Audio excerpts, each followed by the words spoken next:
Hare Krishna. So the topic for today is Kshama or patience.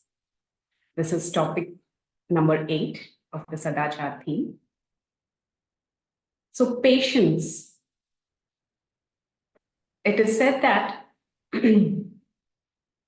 enthusiasm without patience is in the mode of passion, while patience without enthusiasm is in the mode of ignorance. So let me explain this. So a person is, let's say, enthusiastic, very, very enthusiastic. You know, every time we have this, the first time we visit Krishna temple, the first time we go to Vrindavan, you know, the very first time we always have this initial enthusiasm. Yeah. But later on, if we lose that enthusiasm for some reason, it implies that that enthusiasm is simply in the mode of passion. It is not sustainable.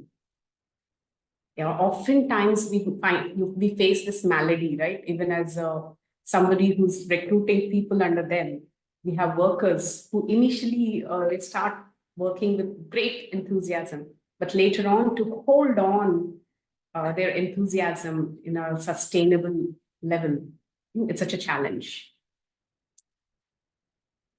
On the other hand, patience. Yeah, so enthusiasm without patience is in the mode of passion. That means the graph is, it goes up and it comes down.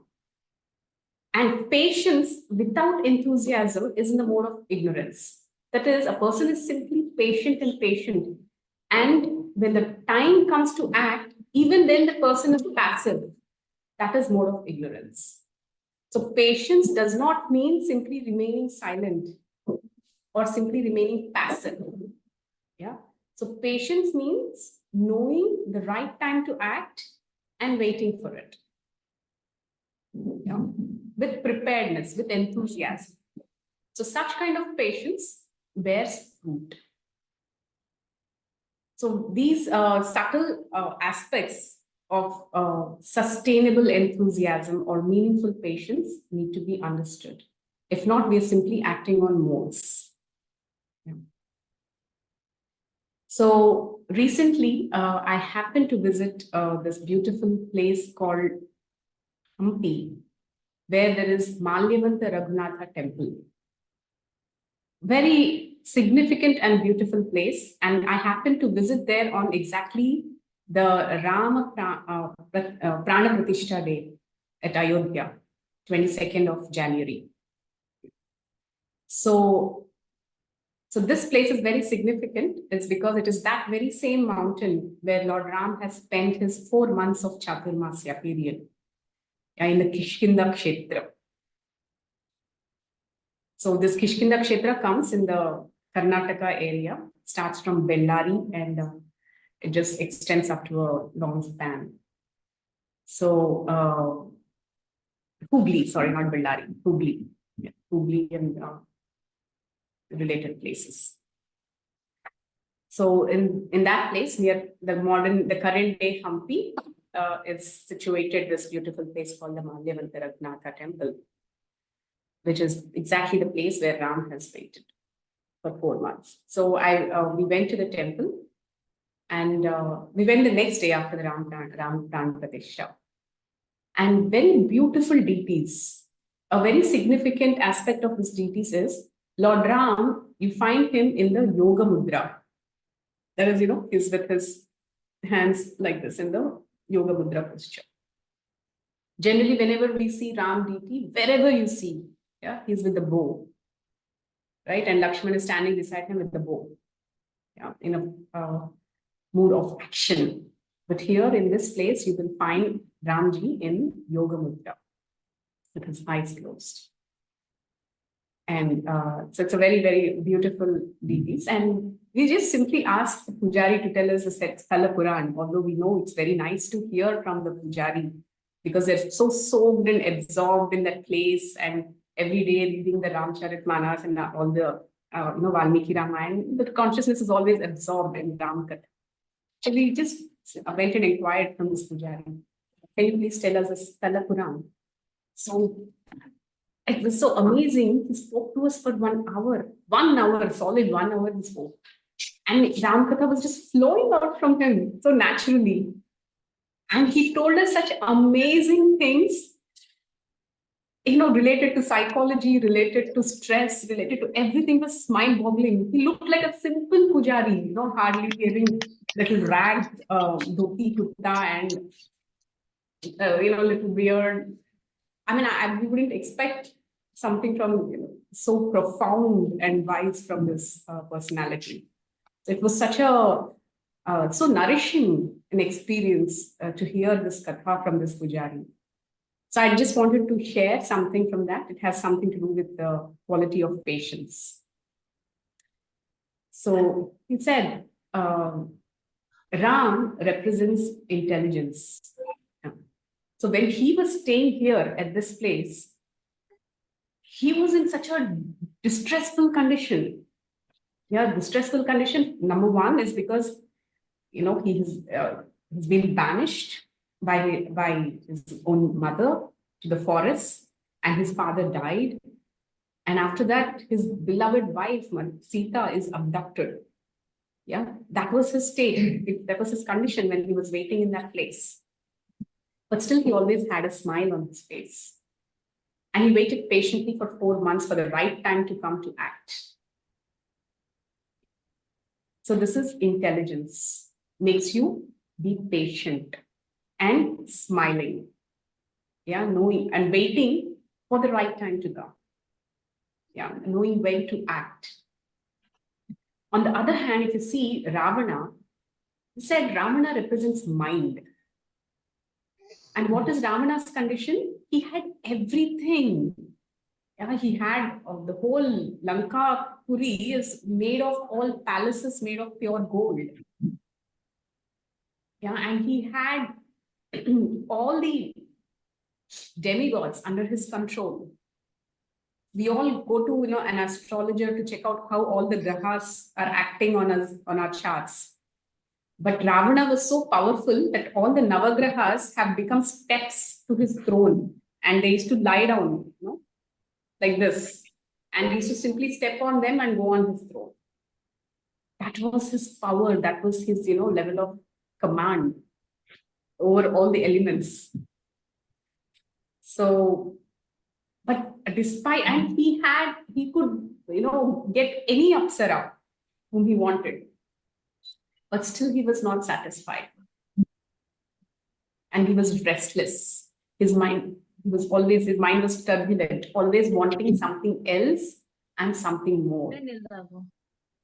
Yeah, despite the fact he had motion clear could you all mute yourself? No?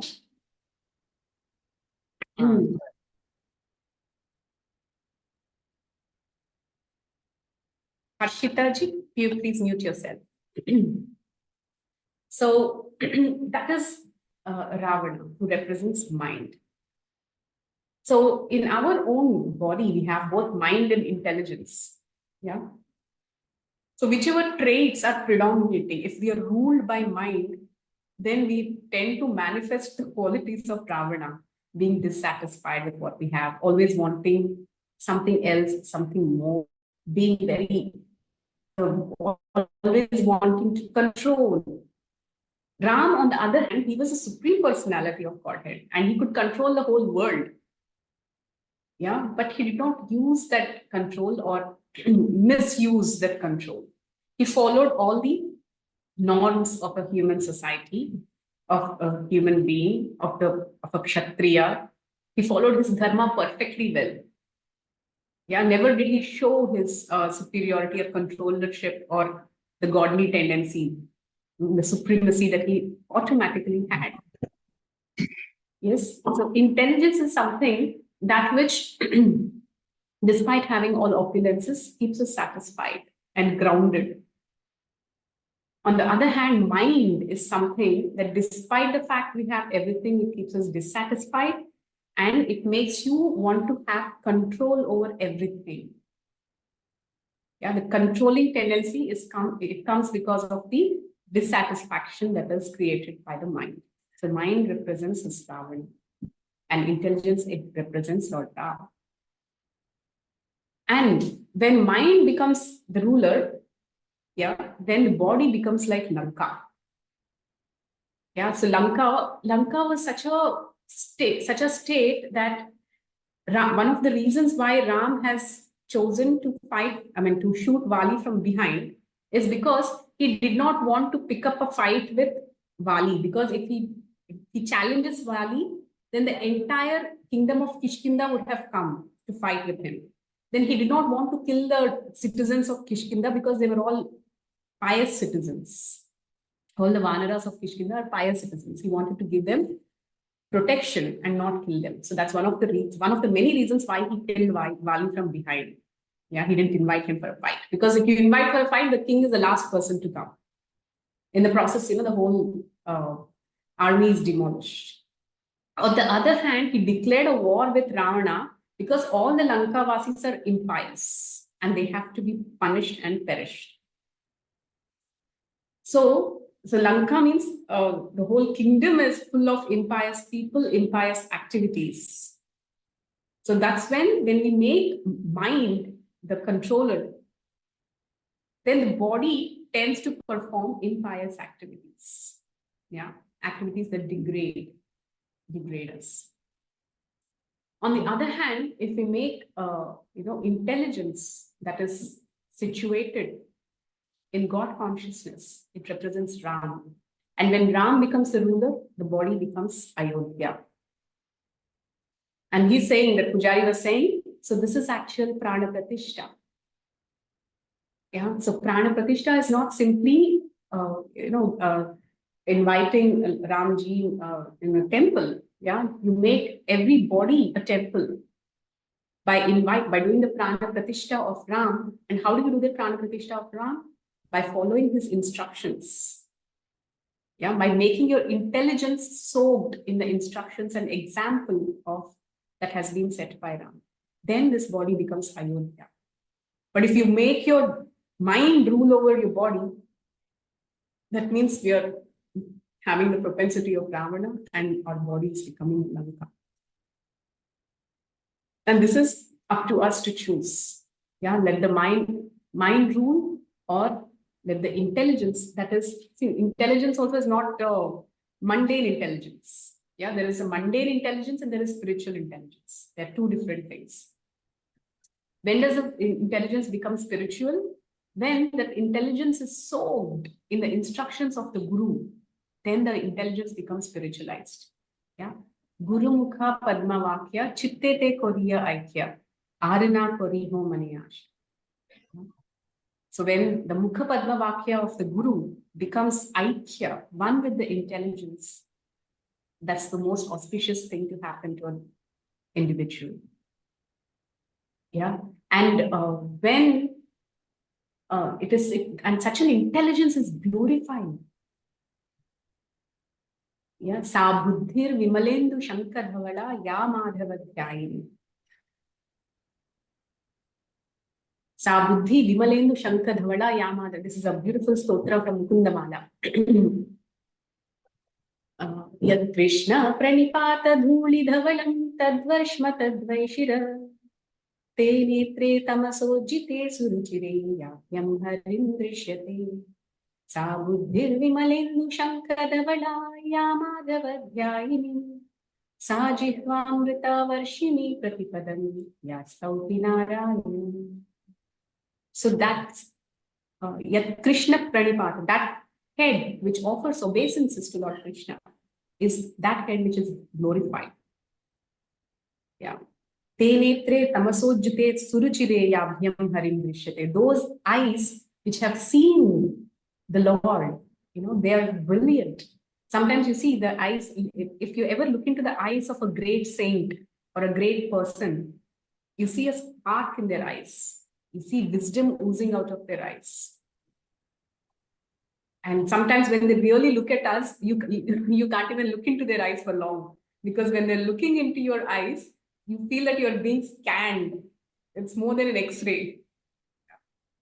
So those eyes which have seen, especially those eyes which have realized God, they ooze out such serenity. They ooze out such divinity. So te netre tamasojjite surachire yabhyam harim drishyate. Then sa buddhir vimalendu shankar, that intelligence which is always absorbed, ya Madhava Dhyayani, which is always meditating on Madhava, Lord Krishna, is like Vimala Indu Shanka Dhavalam. So Dhavalam means what? Whitish. That's pure white. So you all know what is pure white. It's like a white lotus or like a conch. How pure white is a conch? So that intelligence which is always meditating on Madhava is shining forth brilliantly. And sa jihvamrita varshini pratipadam yastauti narayana means that tongue rains nectar which is glorifying Lord Narayana. So this is the beautiful poem composed by King Kulashekara. So that is intelligence. Intelligence is that which is meditating on the glories of Mukunda, Madhava, Krishna, Narayana. So when intelligence is thus fixed in God consciousness, then the body automatically becomes what is called Ayodhyapuri. If not, it becomes Lankapuri. So interestingly, one more thing he said, this Pujari has told us is, people complain of stress, so much of stress and many diseases that come up because of stress, like insomnia, diabetes, and they come running to us, thinking that we will do some puja and they will be rid of such diseases. So there is no such shortcut. Yeah, simply be situated in the intelligence that is God conscious, and that's the way of living. And such a life is so stress-free. Such a life is so fulfilling. Such a life is so satisfying, and such a life is so healthy. And he was giving the example that those days people used to eat very little, but simply because they are so satisfied at heart, they used to have very long lives. But these days people have so many varieties to eat, and they eat so much, but still they don't have strength, or they were diabetic. So he said that's simply because of stress. And why is it stressful? Because they're letting their mind rule over their body. On the other hand, if it is the intelligence that is God conscious, that is in control of the body, then the body is like Ayodhya, which is always glorious, prosperous. Avadhapuri means there is nobody can conquer. That's the meaning of Ayodhya. Yeah, it's beyond being conquered. So such a body and mind cannot be conquered by any external force. It's the inner purport of this whole Prana Pratishtha of Ramji that is amazing. Pujari has told us that way. And here is Ram, who is, despite being in the most distressful situation, he was simply patient, and he was waiting for the right time to come with a smile on his face. And similar to Ram is Ramaduta, Hanumanji. Hanumanji is also, he was so excited, he was so eager to personally come and serve Ramji, especially when he was alone in the Malyavanta Raghunatha Parvat. After killing of Vali, Hanuman was very eager to come and serve Ram personally. But Ram said, no, Hanuman, right now, Sugriva needs you. So please stay in the Kishkinda and set right all the loopholes that are there in the entire army and the whole kingdom. So Hanuman took that instruction, although it is much against his own will and desire. And he went and he executed the instruction of Ram. So this is another quality of a devotee. Yeah, they're patient, but simply patient does not mean they're being very passive or lazy. Bharatji, who is the brother of Ram, although he was in severe pain of separation from Ramji, he made his padukas sit on the throne, and he was staying himself at Nandigram and sleeping in a place by digging a hole beneath the ground, and he was lying there. He was performing such austerities. He was drinking just having barley that is soaked in cow urine. That was his daily meal. Yeah, there is no, I mean, kind of austerities Bharatji have performed in the absence of Ram was unimaginable. Every day he used to go and bathe in the Sarayu river. In the, generally, if somebody has gone to Sarayu river in the month of December, it is so cold. Even in the afternoon, you cannot step into the water.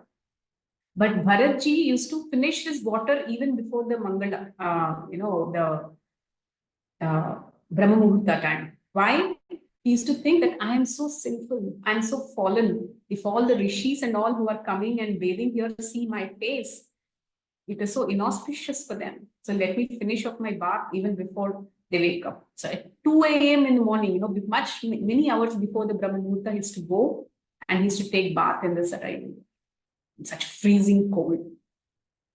So he was, on one side, he was performing all these austerities, Bharatji, in absence of Ram. At the same time, by the time Ram has come back, he has increased his entire treasury.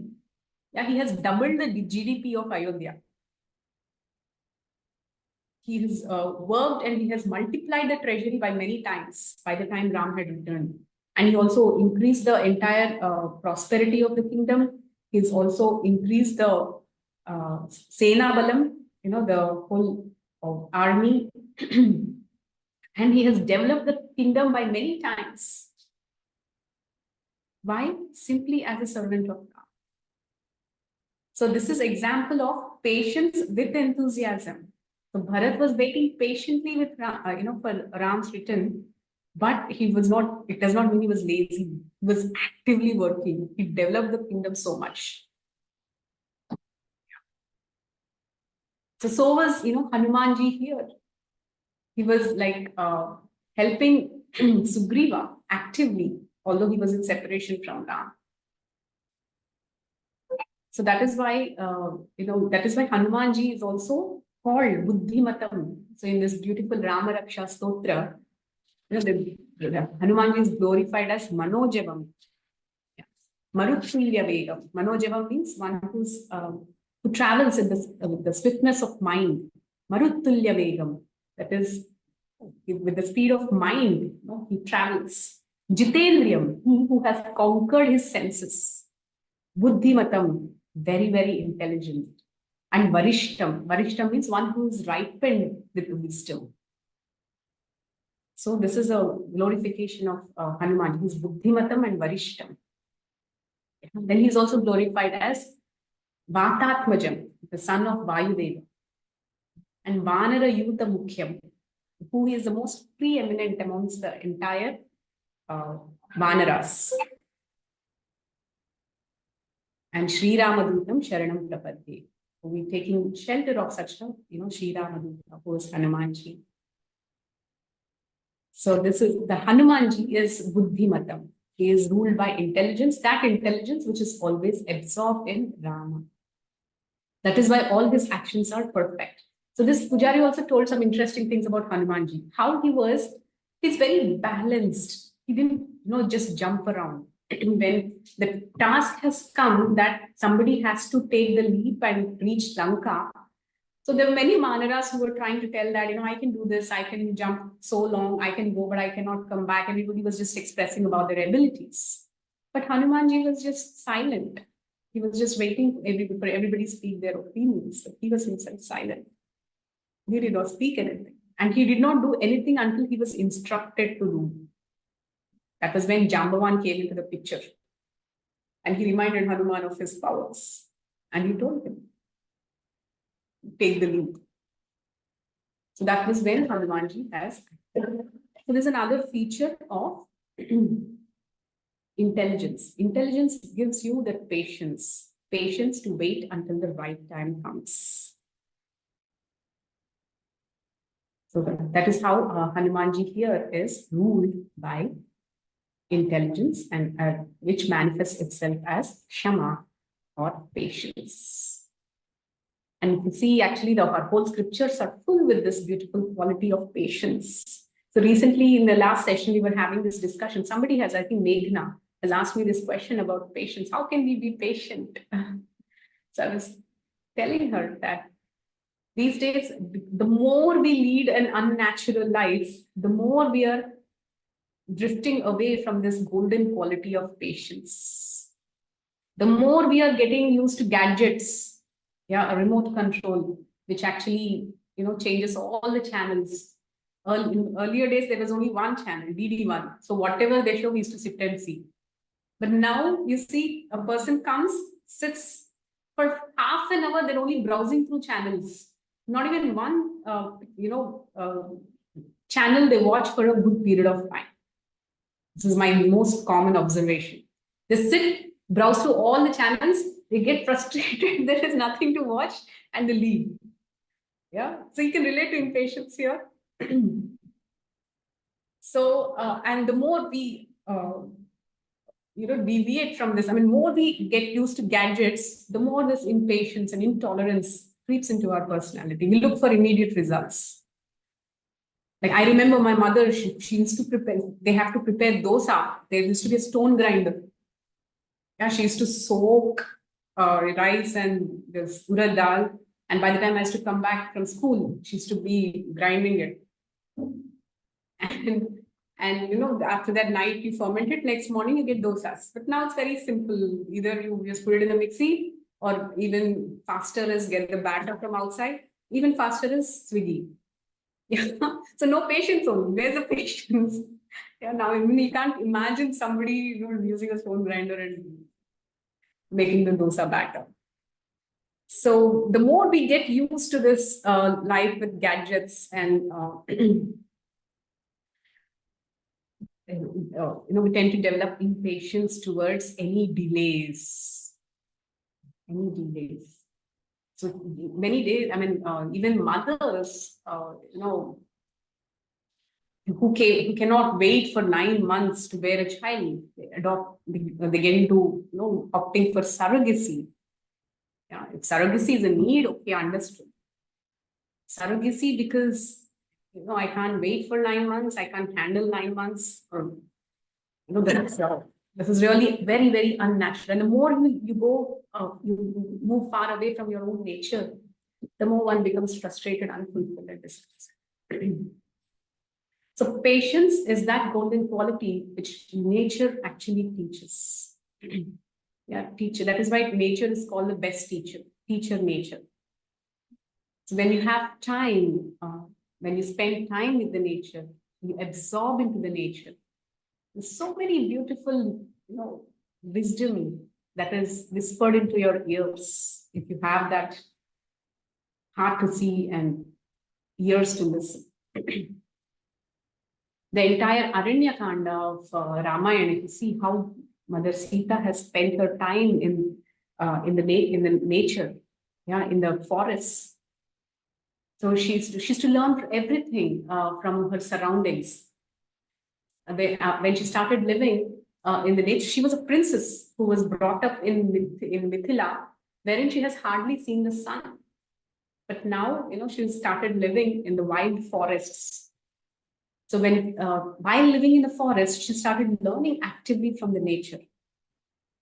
Like she has learned how, by following elephants, she exactly knew where to get water, fresh water during the summer seasons.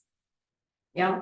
By following the bees, the pattern of the bees, she knew where exactly to find the best flowers. Yeah. And by observing different creatures, she knew which plants to uproot to get the best tubers. You see, I don't know how many of you have visited farms. If you see a carrot field, how do you know if the carrot has ripened, or is it big enough, with enough pulp, or should I wait? Simply by seeing the leaves. Has anybody tried? Try it this time. Carrots or potatoes or beetroots, everything, they're underground, right? Tuberous roots. So how do you know just by seeing the plant whether they're ready to be uprooted or not? So these are the things that Mother Sita, she has learned. This is written in the Ramayana. She's learned from nature and living in nature. So whenever you're spending time with nature, you learn a lot, and it imbibes this beautiful, one can imbibe this beautiful quality of patience. So this doesn't mean another extreme of application, doesn't mean, go buy a stone grinder and start grinding now. I mean, any lifestyle changes have to be adopted systematically, slowly, progressively, and practically. One should not do a a giant leap like Hanumanji. Yeah. So yeah, and then I will end the session here. I'll leave the floor open for questions, more questions now. I'll just try to give in more examples of patience. So in the Chaitanya Charitamrita, we see there's a beautiful, amazing example. So Chaitanya Mahaprabhu had many followers. So of them, Mukunda Dutt, he was at one point of time, he was very displeased with Mukunda Dutt. And because he had some contamination of impersonal philosophy or some reason, so Mahaprabhu has put him aside. Mahaprabhu would have never stand impersonalistic philosophy. So there is a saying, Mayavada bhashya shunile hoya sarva nasha. Anybody who hears Mayavada philosophy is doomed. So Mahaprabhu was very strict on that. So he was not willing to give his audience to Mukunda. So all his followers, like generally the other followers of Mahaprabhu, were eager that Mahaprabhu forgives Mukunda and gives him mercy. So they try to recommend Mukunda sometimes. This is the quality of good devotees, good association, peers, camaraderie. That is, even if the boss is displeased with the subordinate, the other comrades, peers, they work in such a way to patch up the relationship between the boss and the employee, or the boss and the other person. These days, it's very rare to hear something like this. The boss is displeased with that employee, is like, yay, I have better chances for promotion. We have this tendency to celebrate the failure of our peers. On the other hand, we see in the Chaitanya Leela, that the followers, the disciples of Mahaprabhu, when they understood that Mukunda was not given mercy, they approached Mahaprabhu many a times to say, please forgive Mukunda, please accept him. Sometimes Mahaprabhu did not hear. Once they asked, can Mukunda come and see you? When will he get your mercy? All these followers went and asked Mahaprabhu. So Mahaprabhu said, after 1 million lifetimes, that is when he will get my association. Go and tell him. So all the followers of Mahaprabhu, they go to Mukunda and tell, this is what Mahaprabhu has said. You will get his audience, association, and mercy only after 1 million lifetimes. So that Mukunda started dancing, jumping in the air. Yay! I'm going to get the mercy of Mahaprabhu after 1 million lifetimes. What a great benediction this is. I am so fortunate. I'm so fortunate. Even after 1 million lifetimes, he has agreed to show his mercy. What can be greater fortune than this? He was rejoicing and dancing genuinely. It was not some kind of a fake. So when Mahaprabhu heard this, that he was dancing and jumping and rejoicing, he immediately called him and he immediately gave his mercy. So this was because he was so pleased with the patience of Mukunda Dutt. He was willing to wait any number of lifetimes to get the mercy. And he was enthusiastic for it, to be patient for any number of lifetimes. See the right equation. Enthusiasm, patience. Enthusiasm plus patience gives rise to determination. Vritti. Now, last session, we have discussed about this quality. Patience plus enthusiasm gives determination, sustained determination. So these are the qualities. This is what is the magical recipe that wins the heart of great devotees and God himself. When you're willing to wait any amount of time with enthusiasm for the mercy, immediately the Lord is pleased. He called him and embraced him. So this is the right recipe for success even in our sadhana, in our bhakti, in our spiritual practices. Yeah, that we are enthusiastic, at the same time we are patient. Yeah, patience with enthusiasm, that which gives rise to determination, steadfastness on the path of spirituality. And that's the recipe for success in any endeavor, and more so on the path of spirituality, which is generally full of challenges and obstacles. But to pass through all of them, it requires determination. That determination is born out of patience with enthusiasm. So I will end the session here. I'll briefly summarize what I have spoken today. Today is the topic of patience or Kshama. I have tried to explain this with the example and analogy of Rama and Ravana. Rama represents intelligence, Ravana represents mind. When a person is intelligence is ruled by God consciousness, yeah, it's by the instructions of the Guru, or filled with the meditation of the Supreme Lord.